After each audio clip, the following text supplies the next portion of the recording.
అత్యాధునిక labs, international collaborations, advanced placements. మీ dream career ని రీచ్ అవ్వడానికి మీ best choice Godavari global university. అక్కడి నుంచి మా అమ్మ మెయిన్ కారణం. నాకు మా అమ్మ అన్నది, బిడ్డ నువ్వు బాగా ఇక్కడ అంటే అక్కడ ప్రోగ్రామ్ ఇచ్చేవాళ్ళం. మహబూబాద్లో చక్రి గారు వాళ్ళంతా అక్కడ మేమంతా కలిసి ప్రోగ్రామ్ ఇచ్చేది. ప్రోగ్రామ్ ఇచ్చేటప్పుడే చక్రి గారు ఇండస్ట్రీకి వచ్చిండ్రు. ఆయన ఒక రకంగా ఇన్స్పిరేషన్ అనుకోవాలి. మరి ఇదే నేను అడిగేది. ఇన్స్పిరేషన్ మాత్రమే, ఇక్కడ ఆయన మాకు ఏం చేయలేదు కానీ ఇన్స్పిరేషన్గా నిలిచిండు మాకు. ఆయనను చూసి వచ్చినాం, అరే చక్రి మాతో ఉండుకుంటా ప్రోగ్రామ్ చేసి. నేను చాలా చిన్న ఆయనకంటే, మా అన్న క్లాస్మేట్ ఆయన, మీడియట్ చక్రి గారు. సో ఆయనను చూసి అందరం వచ్చినాం. నాతో పాటు ఇంకా చాలామంది కళాకారులు ఉన్నారు మా ఏరియా నుంచి. అట్లనే జనరల్గా వచ్చి ఇక్కడి నుంచి నేను బాంబే స్కూల్ నాది, బాంబే నదీం శ్రావణ్ అని, శ్రావణ్ గారు నా గురువు గారు. కొంతకాలం ఆయనతో ట్రావెల్ చేసిన, అది సాయి సుధాకర్ నాయుడు గారి ద్వారా. అంటే బేసిక్గా నాకు ఎవరైతే అన్నం పెడతారో నేను గుర్తుంచుకుంటా, ఎవరిని మర్చిపోను. ఇక్కడ రాగానే రావుపల్లి రాంబాబు అని వైఫ్ సినిమా డైరెక్టర్, అదే శివాజీ హీరోగా అప్పుడు, ఆయన నాకు అన్నం పెట్టిరు. దాని తర్వాత సాయి సుధాకర్ నాయుడు బాంబే పంపించారు నన్ను. ఇట్లా ఒక్కొక్కరు. తర్వాత అప్పుడు మధువన్ అని ఒక ఆయన ఉంటాడు మా ఊరు, ఆయన నాకు సినిమా ఇచ్చిండు. ఫస్ట్ శ్రీనిలయం అని ఒక సినిమా వచ్చింది అప్పట్లో, అది అప్పుడే ఫ్రెండ్స్ కాలనీ, శ్రీనిలయం, 4 బాయ్స్, ఇలా చిన్న చిన్న సినిమాలు చాలా చేసిన. అప్పట్లో సినిమా చేయడమే చాలా గ్రేట్ ఆ రోజుల్లో. ఒక 20 ఏళ్ల కింది మాట ఇది, అప్పుడే ఇండస్ట్రీ కొత్తగా వచ్చిన. అంటే 20 ఏళ్ల కింది మాట అంటే చక్రి గారికి మీరు తెలిసే ఉంటారు. అంటే అదే ఒకటే ఊరు, కరెక్టే. చక్రి గారు అంటే ఫేమస్. సో మీరు ఒక స్థాయికి రావడానికి కొంత టైం పట్టే ఉంటుంది కదా. సో చక్రి గారికి మీరు వెల్ నోన్ అన్నమాట. అంతే కదా, మేము కలిసి ప్రోగ్రామ్ చేసినాం. చక్రి గారు, మేము ఇప్పుడు కందికొండ గారు. కందికొండ గారు తెలుసుగా మీకు, రైటర్, చాలా పెద్ద రైటర్. అంటే దివంగత ఆయన, ఈ మధ్యలో ఇదైంది. అయితే ఆయన తర్వాత మా నందన్ రాజ్ అని కళాకారులు చాలామంది ఉన్నారు. బుర్ర లక్ష్మణ్ అని ఒక ఆయన ఉండే చక్రి ఫ్రెండ్, అసలు మెయిన్ ఆయనే. అక్కడే ఉన్నాడు ఇప్పుడు మహబూబాద్, ఇక్కడ రాలే ఆయన ఇప్పుడు ఒక షాప్ పెట్టుకొని బతుకుతాండ్రు. బట్ చక్రికి పుష్ చేసింది లక్ష్మణ్, అది ఎవరికి తెలియదు ఇంతవరకు. ఇట్లా ఎంతోమంది ఇదితోటి ఇక్కడ అరంగేట్రం జరిగింది హైదరాబాద్లో. అంటే చాలామంది కష్టాలు పడతారు, ఇండస్ట్రీ కష్టాలు. భగవంతుడు నాకు ఎక్కువ కష్టాలు పడే అవకాశం నాకు ఇవ్వలే.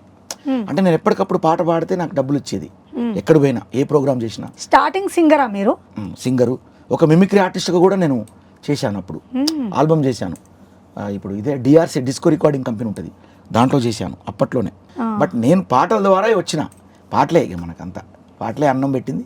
పాటలతోటే మనం వచ్చేసిన, పాటలతోటే బిగ్ బాస్ పోయాను, పాటలతోటి. బిగ్ బాస్ ఎంట్రీ ఎలా అంటే మీరే ఏమైనా ట్రై చేశారా? నాకు వాళ్ళే బిగ్ బాస్, మా స్టార్ మా నుంచి నాకు ఫోన్ వచ్చింది, మీరు బిగ్ బాస్ వస్తారా అండి అని అన్నారు. అంటే ఫస్ట్ నాకు అంతకుముందు 6 సీజన్లో కూడా నాకు పిలుపు వచ్చింది. సీజన్ 6లో వాళ్ళు అంతగా అది పైన అట్లా వచ్చింది. తర్వాత మళ్ళీ వాళ్ళు మళ్ళీ నాకు పిలుపు అంటే మధ్యలో అది డిస్కంటిన్యూ అయింది. కట్ చేస్తే ఇక నేను కామ్గా ఉన్నా, నేను ఎవరిని ఏం అడగలేదు, నేను ఇది చేయలేదు. సీజన్ 7లో డైరెక్ట్ నాకు ఫోన్ వచ్చింది.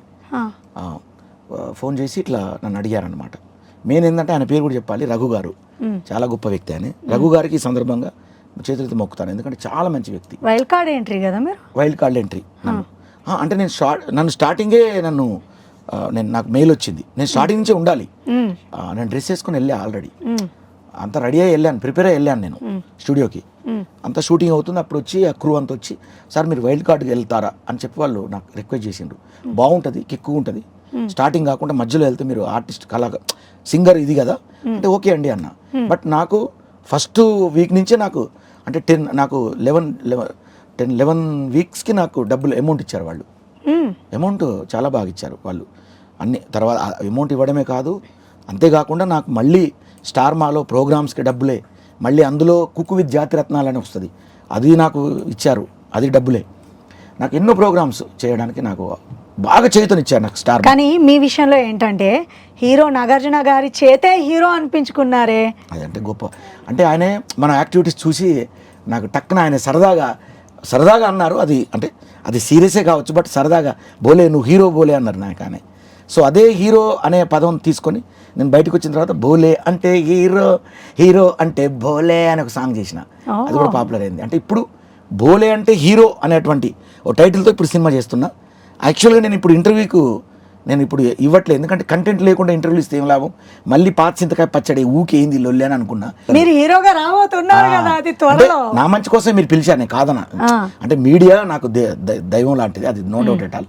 కాకపోతే ఇప్పుడు నేను వచ్చి మళ్ళీ జనానికి ఏం చెప్పాలి, ఏంట్రా నాయన ఈ ఇంటర్వ్యూలు ఊరికే ఏదో చెప్తూనే ఉన్నాడు, అసలు రిజల్ట్ లేదా అనుకుంటారు అందరూ. బట్ వాళ్ళకు నేను నన్ను నమ్ముకున్న ఆడియన్స్కి ఖచ్చితంగా నేను ఒక మంచి రిజల్ట్ ఇవ్వబోతున్నా. వాళ్ళకి అస్సలు ఎంటర్టైన్ ఎలా ఉంటుందో నేను ఇప్పుడు చెప్పొద్దు, ఇప్పుడు చెప్తే బిల్డప్ అయింది, కానీ చెప్పకపోతే తెలియదు కదా, చెప్పుకోవాలి నేనేం చేయబోతున్నాను. సో కాబట్టి ఖచ్చితంగా నా నుంచి ఒక అద్భుతమైన ఎంటర్టైన్ పాటలు అసలు ఎలా ఉంటాయి, పాటలు ఇలా కూడా ఉంటాయా, ఎంటర్టైన్ ఇలా కూడా ఉంటుందా అనేటువంటి బోలే అంటే హీరో అనే సినిమాతో ఇవ్వబోతున్నా. హీరో అంటే ఏదో హీరోయిన్ పక్కన డ్యూయెట్లు వేసేటువంటి ఏదో పెద్ద ఫైట్ చేసే హీరోని కాదు నేను. అందరూ సినిమా లోపలికి వెళ్ళేటప్పుడు ఈడి హీరోయింద్రా అంటారు నన్ను అందరూ, బయటకు వచ్చేటప్పుడు ఈడేంట్రా మమ్మల్ని హీరో చేసిండు అనుకుంటారు. మీరు హీరోనా, వేరే వాళ్ళని హీరో చేస్తారా మూవీ మొత్తంలో? ఆడియన్స్ నేను లోపలికి వెళ్ళేటప్పుడు ఆడియన్స్ ఏమనుకుంటారంటే ఈడి హీరోయింద్రా అనుకుంటారు నన్ను. అదే ఆడియన్స్ బయటకు వచ్చేటప్పుడు అరే అమ్మ ఆడియన్స్ని హీరో చేసిండు ఇంద్రా ఈడ అనుకుంటారు. బాబా అదే నా సినిమా. వ్యూవర్స్, స్టార్టింగ్ లో చెప్పాను కదా ఆడియన్స్ కి ఒక సర్ప్రైజ్ ఉంటుంది అని. సో హీరోగా రాబోతున్నారు త్వరలో. ఎస్, చూద్దాం ఎలా ఉండబోతుంది. బోలే అంటే హీరో పాట ఉంటుంది నాది. చాలా షోస్ లో నేను ఇది చేశాను. ఇప్పుడు జీటీవీ, ఇప్పుడు అంటే కొన్ని ఛానల్స్ కి నేను వెళ్ళాను. ఇప్పుడు డి ఛానల్స్ కూడా నేను వెళ్ళి డ్యాన్స్ చేశాను. అంటే అక్కడ జడ్జెస్ ఉంటారు కదా, శేఖర్ మాస్టర్ కానివ్వండి, లేకపోతే ఇంకా అంటే జడ్జెస్ ముందు కూడా నేను డ్యాన్స్ చేశాను. వాళ్ళ ముందు నా పాట హల్లోనే రాడల్లా అంటూ పిల్లే రవాలే, మీయార్ గుర్రాలు మాయార్ గుర్రాలు బండే ఎక్కాలే, బొట్ల సీరే గట్టి బొమ్మంచు రైకే దొడిగి బిల్లెం బల్లెం సప్పులతోటి పెళ్లి పీటల మీదికి ఎక్కాలే. బోలే అంటే హీరో, హీరో అంటే బోలే. ఇట్లా స్టెప్స్, ఒక స్టెప్ ఉంటుంది దాంట్లో. మీకు మ్యూజిక్ అవసరం లేదు, మీరే మ్యూజిక్ అన్ని అంతే కదండి. భగవంతుడు పుట్టుకతో మన కళ ఇచ్చిండు, దాన్ని మనం జనానికి పంచాలి, మనం ఏ రకంగా వాళ్ళకి ఎంటర్టైన్ చేయాలి అనేది ఇంపార్టెంట్. అంటే మనం ఏదో ఫీల్ అవుతూ లోపల అన్ని దాచుకొని ఏం చేయకుండా ఎవరికి చూపెట్టకుండా కామ్గా ఇట్లా ఉండి ఏదో చేయడానికి కాదు, అన్నీ చేయాలి. మనిషి పుట్టుకపుట్టినప్పుడు అన్నీ వాళ్ళకి ఏం చేయాలో అది మనం ఇవ్వాలి జనానికి. త్వరలో జబర్దస్త్లో కూడా వస్తున్నారంట. జబర్దస్త్ గెస్ట్కి వెళ్ళాను గెస్ట్గా. రేపు సండే, రేపు వస్తుంది మన ఎపిసోడ్. అంటే ఇప్పుడు జబర్దస్త్లో సండే ఎపిసోడ్ స్టార్ట్ అయింది కొత్తగా. నన్ను ఆహ్వానించి అంటే నాగబాబు గారి ముందు, తర్వాత ఇంద్రజ గారు దాన్ని హోస్ట్గా చేస్తున్నారు కదా, దాంట్లో భాగంగా నన్ను ఒక గెస్ట్ లాగా పిలిచి, కొంతమంది గెస్టులను పిలిచారు, అందులో నేను ఒక గెస్ట్గా వెళ్ళి అంటే ఆది గారు కానివ్వండి అందరు నేను కూర్చొని వాళ్ళతో పాటు నేను ఒక స్కిట్ చేసి బుల్లెట్ భాస్కర్లు దాంట్లో సరదా అంటే అట్లాంటి వేదిక ఎక్కడ ఒక అదృష్టమే అందరికి. ఎందుకంటే ఆ వేదిక నుంచి ఎంతోమంది కళాకారులు ఇవాళ చాలా వైభవాన్ని సంతరించుకున్నారు, అందరికి తెలుసు, నేను చెప్పక్కర్లేదు. అలాంటి వేదిక అంటే నన్ను ప్రతి ఒక్క వేదికను పిలుస్తున్నారు, ప్రతి షోస్కి పిలిచిరు నన్ను. కాబట్టి అది అదృష్టం మనకు పిలిచి. కానీ బోలే గారు, మీరు ఇప్పుడు బిగ్ బాస్కి వెళ్ళడానికి ముందు ఆ తర్వాత మీ లైఫ్లో ఎలాంటి చేంజెస్ చూస్తున్నారు? చాలా చేంజెస్ వచ్చిందండి బిగ్ బాస్కి వెళ్ళిన తర్వాత. మనం అంటే అంతకుముందు జస్ట్ నేను పాటగాడిగా మాత్రమే, అంటే నేను పాడేవాడిని. బట్ బిగ్ బాస్ తర్వాత నేను అందరికీ అంటే వినిపించాను. బిగ్ బాస్ కంటే ముందు, బిగ్ బాస్ తర్వాత అందరికీ కనిపించాను. సో అదొక ఎసెట్టే కదా, గొప్ప విషయం. దాని తర్వాత యూఎస్ వెళ్ళాను, ఆట గెస్ట్గా పిలిచారు. అక్కడ పెద్ద పెద్ద హీరో, అక్కడ విజయ్ దేవరకొండ గారు, హీరో శ్రీకాంత్ గారు, అందరితో పాటు వాళ్ళతో పాటు నేను ప్రయాణం చేస్తూ నేను వేదిక మీద అక్కడ అమెరికాలో కూడా, మనది ఆస్ట్రేలియాలో, ఇలా ఎన్నో దేశాలు తిరిగి అంటే ఎంత వైభవం సంతరించుకున్నది లైఫ్లో. సో బిగ్ బాస్ అనేది చాలా గొప్ప వేదిక, ఒక అదృష్టం దాంట్లోకి వెళ్ళడం. బిగ్ బాస్ వెళ్ళొచ్చాక కొంతమంది లైఫ్లో డ్రాస్టిక్ చేంజెస్ ఉన్నాయి, కొంతమంది లైఫ్లో ఏమీ లేదు, ఏదో వెళ్ళారు వచ్చారు అన్నట్టుంది. మీ లైఫ్లో ఇంత మిరాకిల్ చోటు చేసుకుందని ఊహించారా మీరు ముందే? ఖచ్చితంగా. అంటే బిగ్ బాస్కి వెళ్ళి రావడం ఒక అదృష్టం. ఆ వేదిక బిగ్ బాస్కి వెళ్ళక ముందు చాలామంది జనానికి ఎవరు పరిచయం ఉండరు. అంటే కొంతమంది తెలిసిన వాళ్ళు కూడా, అంటే సెలబ్రిటీస్, ఆల్రెడీ సెలబ్రిటీగా ఉన్న వాళ్ళు కూడా వెళ్తారు, ఇంకా పెద్ద పేరు వస్తుంది. బయటకు వచ్చిన తర్వాత మరి వాళ్ళకి లైఫ్ లేదు, కనబడట్లేదు, ఇట్లాంటివి వచ్చినాయి రూమర్స్. కరెక్ట్ కాదు అది. ఎందుకంటే బిగ్ బాస్ బయటకు వచ్చిన తర్వాత ఎంత చేసుకుంటే అంత. ఇప్పుడు మనం పాలిచ్చే బర్రెను కొనుక్కుంటామండి, పాలు పిండుకోకపోతే పాలు ఎక్కడి నుంచి వస్తాయి? పిండుకుంటే వస్తాయి, వదిలేస్తే ఎందుకు వస్తాయి? కాబట్టి అంటే అదే చెప్తున్నా, పాలను మనం పిండుకోవాలి.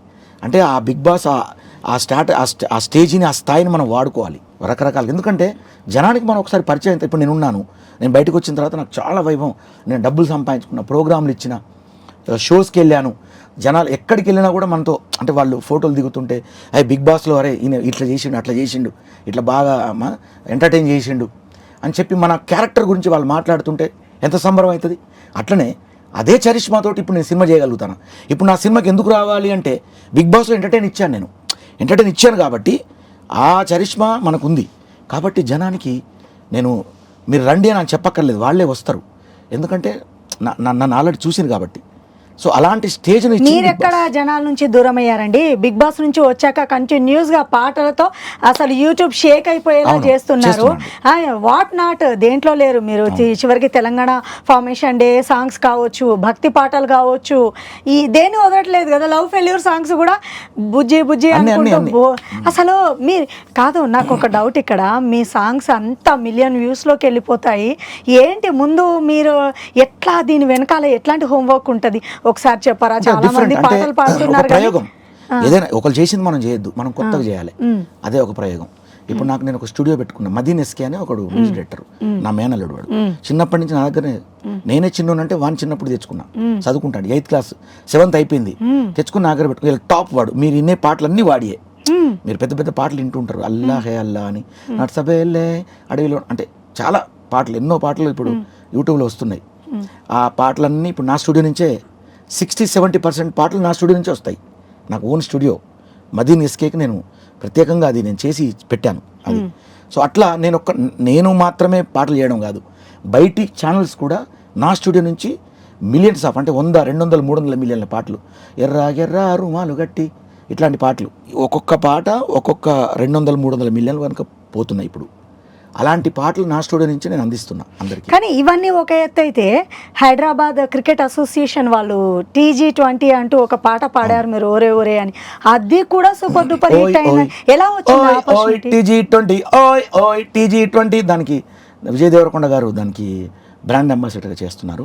ఆయన ఒక పాట చేశారు, నేను ఒక పాట చేశాను. దాంట్లో నేను అంటే స్టేట్ సాంగ్, దాంట్లో మెయిన్ హైదరాబాద్ క్రికెట్ అసోసియేషన్ వాళ్ళు నాకు ఒక పాట ఇచ్చారు, చాలా అద్భుతంగా చేశాను. అది చాలా వైరల్ అవుతుంది ఇప్పుడు. అంటే క్రికెట్, మన తెలంగాణ క్రికెట్ స్పెషల్ అనమాట అది. అంటే ఒక ఇండియా క్రికెటర్ స్టార్ కావాలంటే, అంటే ఒక వరల్డ్ స్టార్ కావాలంటే ఇక్కడి నుంచే కదా ఎదిగేది. అలాంటి ఒక వేదికను అందించేది తెలంగాణ క్రికెట్, ఇది అదే T20. నేను మీ టాలెంట్కి ఒక టెస్ట్ పెడతాను, ఎక్కడికి వెళ్ళినా వస్తుంది అని చాలా బాగా చెప్తున్నారు. ఇప్పుడు మీరు నన్ను చూస్తున్నారు కదా, నా గురించి ఒక పాట పాడాల్సిందే. మీరు ఏం పాడతారు? పాడండి. రేచల్ రేచల్ నీ మాటలు గల్గల్, రేచల్ రేచల్ నిన్ను చూస్తే హల్చల్, నీ కళ్ళు చూస్తే, నీ ముక్కు చూస్తే, నా గుండెలో జిల్ జిల్ జిల్ జిల్ రేచల్. ఎస్, మీ విషయానికి వస్తే మీరు భక్తి పాటలు ఇంత బాగా రాస్తారండి. నిజంగా మీకు భక్తి అంటే చాలా ఎక్కువ అనుకుంటున్నాను నేను. భక్తి ఉంటుందండి, భక్తి లేకుంటే మనకి అవును. ఎప్పుడు కూడా స్పిరిచువల్ అనేది మనిషి దగ్గర, డివోటీకి సంబంధించిన స్పిరిచువాలిటీ అనేది లేకపోతే అది మనం ఏ పని చేసినా కూడా సక్సెస్ కాదు. అంటే మీరు ఆరాధించే దేవుడు? అందరూ, అన్ని దేవుళ్ళు ఆరాధిస్తాను నేను. అవునా? అందరూ, ఇప్పుడు హిందూ, ముస్లిం, క్రిస్టియన్ అని కాదు, అందరిని ఇష్టపడతా. ఎందుకంటే నా ఫ్రెండ్స్, ప్రతి ఒక్క మతంలో నా ఫ్రెండ్స్ ఉన్నారు, ప్రతి ఒక్క కులంలో ఉన్నారు, మతంలో ఉన్నారు. కాబట్టి ఒక్కొక్క మతంలో ఒక్కొక్క ఫ్రెండ్ ఉన్నప్పుడు నేను వాళ్ళ మతాన్ని అంటే నేను కనుక ఇది చేస్తే, నెగిటివ్ చేస్తే, నాకు ఆయన ఫ్రెండ్ ఎలా అవుతాడు? నా ఫ్రెండ్ని ప్రేమించినప్పుడు ఆ మతాన్ని కూడా నేను ప్రేమించగలగాలి. అప్పుడే సర్వమతాల సమ్మేళనం మన భారతదేశం బాగుంటుంది. అదే కదా, ఇప్పుడు భిన్నత్వంలో ఏకత్వం అనేది మన భారతదేశంలో ఎప్పుడు ఉంటుంది. Very good. ఓకే, అండ్ ఇంకా మీ విషయానికి వద్దాము. ఇప్పుడు నాగార్జున గారు హీరో అన్నారని మీరు హీరో అవుదాం అనుకున్నారా? ఎందుకంటే ఇంతకుముందు నాతో చెప్పారన్నమాట, బిగ్ బాస్ నుంచి రాగానే అలా అన్నారని ఓ పాట తీశాను, సూపర్ డూపర్ హిట్ అయ్యిందని. ఇప్పుడు అదే ఇన్స్పిరేషనా, లేకపోతే నిజంగా మీకు హీరో అవ్వాలని ముందు నుంచి ఉందా? లేదండి, ఆయన అనడం కూడా నాకు చాలా ఇన్స్పిరేషన్ అయింది. ముందు నుంచి హీరో హీరో మనల్ని ఊరికే ఆయన నోరుతో సరదాగా అన్నా కూడా దాన్ని, ఆ సరదాను నేను దసరాగా తీసుకున్నా. అయితే మీకు ఏది ఈజీ? ఇప్పుడు లిరిక్ రైటర్ మీరు, మ్యూజిక్ డైరెక్టర్, డాన్సర్ మీరు, సింగర్ మీరు, ఇన్ని కళలు ఉన్నాయి కదా, దీంట్లో మీకు ఇది ఈజీగా చేయగలను, దీనికి ఎక్కువ టైం తీసుకుంటాను అన్నది ఏంటి? ఎక్కువ ఈజీగా లేదండి, అంటే కొంచెం డ్యాన్స్ కొంచెం కష్టం నాకు, బట్ డ్యాన్స్ బాగా ఇష్టం నాకు. ఇష్టం కష్టం అదొక్కటే కొంచెం, అంటే నేర్చుకోవాలి మనం, స్టెప్స్ బాగా నేర్చుకోవాలని కష్టపడతాం. మిగతా అన్ని మామూలే, ఇక అన్నీ ఈజీయే. వెళ్తున్నారా ఏంటి? మీరు స్టూడెంట్ కదా, డాన్స్ స్కూల్కి వెళ్తున్నారా? అందులో డ్యాన్స్ నేర్పిస్తారు మా కాలేజ్లో, ఫోక్ డ్యాన్స్ స్టెప్స్ ఉంటాయి అందులో. కాకపోతే అది ఆ డ్యాన్స్ వేరు, అది కమర్షియల్ డ్యాన్స్ కాదు, అది మనకు సనాతనం. అంటే మనకు ఇప్పుడు జానపదం అంటే అట్టడుగు, మనం అంటే పల్లె జనాలు అప్పట్లో వాళ్ళు ఎలా పాడేవాళ్ళు, ఎలా డ్యాన్స్ చేసేవాళ్ళు, న్యాచురల్ డ్యాన్సులు ఉంటాయి దాంట్లో. గుస్సాడి, దింసా అని జానపదంలో బంజారా అంటే లంబాడీ డ్యాన్స్ అని. ఇవన్నీ చదివారా అండి మీరు? బుక్స్ చదివారా? ఎట్లా మీకు ఇంత బుక్స్ నాలెడ్జ్? ఉంటాయి, నాకు సబ్జెక్టులు ఉంటాయి ఇందులో. Okay okay MPa folk arts అని, ఓకే. ఎంఏ ఎట్లనో అదే ఎంఏ దాన్ని ఎంపీ అంటారు. ఎంఏ తెలుగు లిటరేచర్ ఎట్లాగో మాస్టర్ ఆఫ్ పెర్ఫార్మింగ్ ఆర్ట్స్ ఇది. ఓకే ఓకే సేమ్ ఇప్పుడు ఎంఏ అంటే మాస్టర్ ఆఫ్ ఆర్ట్స్ కదా, Yes. ఇది పెర్ఫార్మింగ్ ఆర్ట్స్ ఇది. ఎవరైనా ఒక మనిషి ఒక రంగంలో ఫేమస్ అవ్వాలి అంటే దాని వెనకాలే ఉంటూ ఉంటారు. అంత ఈజీగా రాదు. ఇప్పుడు ఒక సింగర్గా రాణించడం అనుకున్నంత ఈజీ కాదు. మరి సింగర్గా అందరికీ చక్కగా సుపరిచితులే, డాన్సర్గా అండ్ లిరిక్ రైటర్గా, మ్యూజిక్ డైరెక్టర్గా, ఇప్పుడు హీరోగా వస్తున్నారు. అండ్ చాలా డిఫరెంట్ టీవీ షోస్లో మీరు గెస్ట్గా వెళ్ళడం ఏంటి, ఇదంతా ఎంత హార్డ్ వర్క్ చేస్తే వెనకాల చాలా హార్డ్ వర్క్ వస్తుందండి. చేయాలి. అంటే ఎప్పటి ఒక ఆడియన్ని మనం సంతోషపరచాలి. ఒక ఆడియన్ మన రక్తి కట్టించే విధానం ఏదైనా పర్వాలేదు. ఆడియన్ ఎప్పుడైతే ఇప్పుడు మనం మామూలుగా సామాజిక మాధ్యమాలు చూస్తాను, Yes. రీల్స్లో కానివ్వండి, షార్ట్స్లో అన్నీ వస్తున్నాయి కదా. ప్రతి ఇల్లు ఒక కళా నిలయం అయింది ఇలా. ఇప్పుడు ఒక తల్లి, ఒక కొడుకు, ఒక బిడ్డలు అందరూ కలిసి ఓ పాట పాడతారు, లేకపోతే ఒక కామెడీ చేస్తారు, ఒక స్కిట్ చేస్తా అంటారు. కానీ సోషల్ మీడియా ఇలాంటి వాళ్ళకి ఒక వరం అయ్యిందని చెప్పాలి కదా. టాలెంట్ ఎంత మందిలో ఎన్ని రకాల టాలెంట్లు ఉన్నాయో ఈ డిజిటల్ మీడియా వల్లనే బయటకు వస్తుంది. నేను కూడా చాలా మంది నా స్టూడియో ద్వారా ఎంతో మంది కళాకారులు, పెద్దలు ఇవాళ సినిమా ఇండస్ట్రీలో ఉండే పెద్దలు నేను చాలా మంది వాళ్ళకి నేను పుష్ చేసిన, అంటే వాళ్ళకి ప్రోత్సహించిన బాగా నా స్టూడియో నుంచి చాలా మంది. ఇప్పుడు మీకు ఇండస్ట్రీ వాళ్ళతో చాలా పరిచయాలు ఏర్పడ్డాయి కదా. ఉన్నాయండి, మంచి మంచి పరిచయాలు, పెద్ద డైరెక్టర్ల నుంచి అందరూ ఉన్నారు. అందరూ నన్ను పిలుస్తారు, ఒక్కొక్కసారి ఫోన్ చేస్తారు, నేను వెళ్తా, వాళ్ళు అట్లా వెళ్ళి కలుస్తూ ఉంటా, అందరితో మంచిగా ఉంటానండి. అందరు పెద్ద వాళ్ళు పిలుస్తారు, మంచిగా అనిపిస్తుంది. నిజంగా మీ పేరుకు తగ్గట్టు మీరు భోలే అండి, మనసులో ఉన్నది ఉన్నట్టు చెప్పేస్తారే. చాలా భోలా దిల్ భోలా దిల్ అంటారు కదా, అందుకే మా అమ్మ పేరు పెట్టిరు, మా అమ్మ నాన్న. పేరును సార్థకం చేసుకునే వాళ్ళు కొంతమంది. నాకైతే బ్రహ్మానందం గారిని ఆయన పేరుకు తగ్గట్టే బ్రహ్మానందం అనిపిస్తుంది. భోలే నిజంగా మీ ఒరిజినల్ నేమే భోలేనా? భోలే షావలి అని, అది ఒక దర్గా పేరు. అన్నారం షరీఫ్, వరంగల్ జిల్లా లో ఒక అన్నారం అని ఒక ఊరు ఉంటుంది, నాకు తెలుసు, ఫేమస్ దర్గా అది. ఇక్కడి నుంచి కూడా హైదరాబాద్ నుంచి కూడా అన్నారంకి వస్తారు. అవును, చిన్నప్పుడు నన్ను పుట్టగానే ఆ దర్గాలో భోలే షావలి, గుమ్ షావలి, యాకూబ్ షావలి ఇట్లా దేవుళ్ళు ఉంటారు, 5 దేవుళ్ళు ఉంటారు అక్కడ. ఖాదర్ షావలి అంటే దేవుళ్ళు ఉంటారు. ఆ దేవుళ్ళల్లో భోలే షావలి అనేది ఒక దేవుడు, ఒక దర్గా, అందులో ఒక దేవుడి పేరు, అది నాకు పెట్టినరు. మా అన్నకు గుమ్ షావలి పెట్టినరు. ఇట్లా తెలంగాణలో ఇది ఒక సెంటిమెంట్. పిల్లలు పుట్టగానే ఖచ్చితంగా అన్నారం దర్గాకి వెళ్ళడము అది ఆనవాయితీ. ఇది సెంటిమెంట్. ఇప్పుడు ప్రకృతి, ఇప్పుడు ఈ సృష్టికి ఏదో రహస్యం, శ్రీకృష్ణుడు చెప్పినట్టు ఈ సృష్టికి ఒక రహస్యం ఉంది. ఆ రహస్యంలో భాగంగా ప్రకృతికి మనిషికి సంబంధం ఉంది. ప్రకృతి లేకపోతే అసలు మన జీవం లేదు. నా జీవితమే మ్యూజిక్, నా జీవితమే కలం గళం మ్యూజిక్, ఇది నా లైఫ్. ఇదే నాకు అన్నం పెట్టింది. ఈ సిటీలో నేను సెటిల్ కావడానికి కారణం అవే. ఇవాళ బిగ్ బాస్ అయినా, ఇవాళ హీరో అయినా, ఇంకేదైనా నాకు అవే కదా, నా గళమే నాకు తెచ్చిపెట్టింది. ఎన్ని ఇయర్స్ పట్టిందండి ఈ సక్సెస్ సాధించడానికి మీకు? 20 ఏళ్ళు ఇండస్ట్రీకి వచ్చి సుమారుగా. ఇప్పుడు చక్రి గారు కాకుండా మీరు బాగా ఇప్పుడు ఈ మధ్య కాలంలో మంచి యంగ్స్టర్స్ వచ్చేస్తున్నారు, మంచి పాటలు. ఈ మధ్య మీ మనసుకు హత్తుకున్నది, అరే సూపర్ అనిపించింది ఏమైనా ఉందా సాంగ్ అని ఏదైనా? చేస్తున్నారు, చాలా మంది చేస్తున్నారు. ఇప్పుడు నా శిష్యులు, అంటే ఇప్పుడు నాకు శిష్య సమానుడు ఇప్పుడు భీమ్స్ ఉన్నాడు, తమ్ముడు, మా ఊరు అతనే, నా శిష్యుడే అతను. అరే భలే ఉంటాయి. రాజీగో చాలా పాటలు చేసిండు. అతను కూడా మంచి పల్లె బిడ్డ, అతనికి పల్లె ప్రకృతి అన్న బాగా ఇష్టం. అట్లనే తన దగ్గరికి నేను వరం అనే ఒక సింగర్ను తనకు నేను సపోర్ట్ చేసిన. అదేవిధంగా ఇప్పుడు రోహిణి అని ఒక సింగర్ పాడుతుంది. సో ఇట్లాంటి చాలా మంది. ఇప్పుడు కాసాల శ్యామన్న మన స్టూడియోలో 7-8 సంవత్సరాలు నాతో ట్రావెల్ చేసిండు ఆయన. నా స్టూడియో నుంచి చాలా మంది కళాకారులు. కళ్యాణ్ చక్రవర్తి అని ఇప్పుడు అఖండ పనిచేశాడు, ఇప్పుడు మంచి డైరెక్టర్ అయ్యాడు. ఆయన ఎన్నో పాటలు ఉన్నాయి, అతను రాసిన పాటలు చాలా హిట్స్ ఉన్నాయి. కళ్యాణ్ చక్రవర్తి నా శిష్యుడే, అతను కూడా అంటే నా దగ్గర నుంచి వెళ్ళినవాడే. ఇప్పటికీ నేను ఒక మ్యూజిక్ డైరెక్టర్ అయినా కూడా నన్ను పిలుస్తారు, నన్ను ఇది చేస్తారు. అంటే మన మనసు మంచిది, అందరితో మనం అమ్మేకోయం పంచు. ఇండస్ట్రీలో ఒక స్టార్ అనేది ఒకసారి వస్తుంది, ఒకసారి పోతుంది.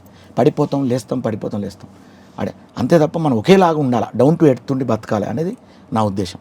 అంటే అందరికీ దగ్గరలో ఉండాలి, అందరికి మమేకం ఉండాలి, అందరికి సాయం చేయాలి, అందరికి తిండి పెట్టాలి, అందరి దగ్గర మనం తినాలి. ఒకరు చెట్ల కింద వండుకొని తింటే, ఇప్పుడు పోయిన అన్నం చెట్ల కింద పోయి కారు ఆపి అక్కడ మంట పెట్టి వండుకొని తిని నేను అందరు ఫ్రెండ్స్ తీసుకుపోయి చెట్ల కింద వండి పెడతా నేను. అట్లా ఆ పేరుంది నాకు.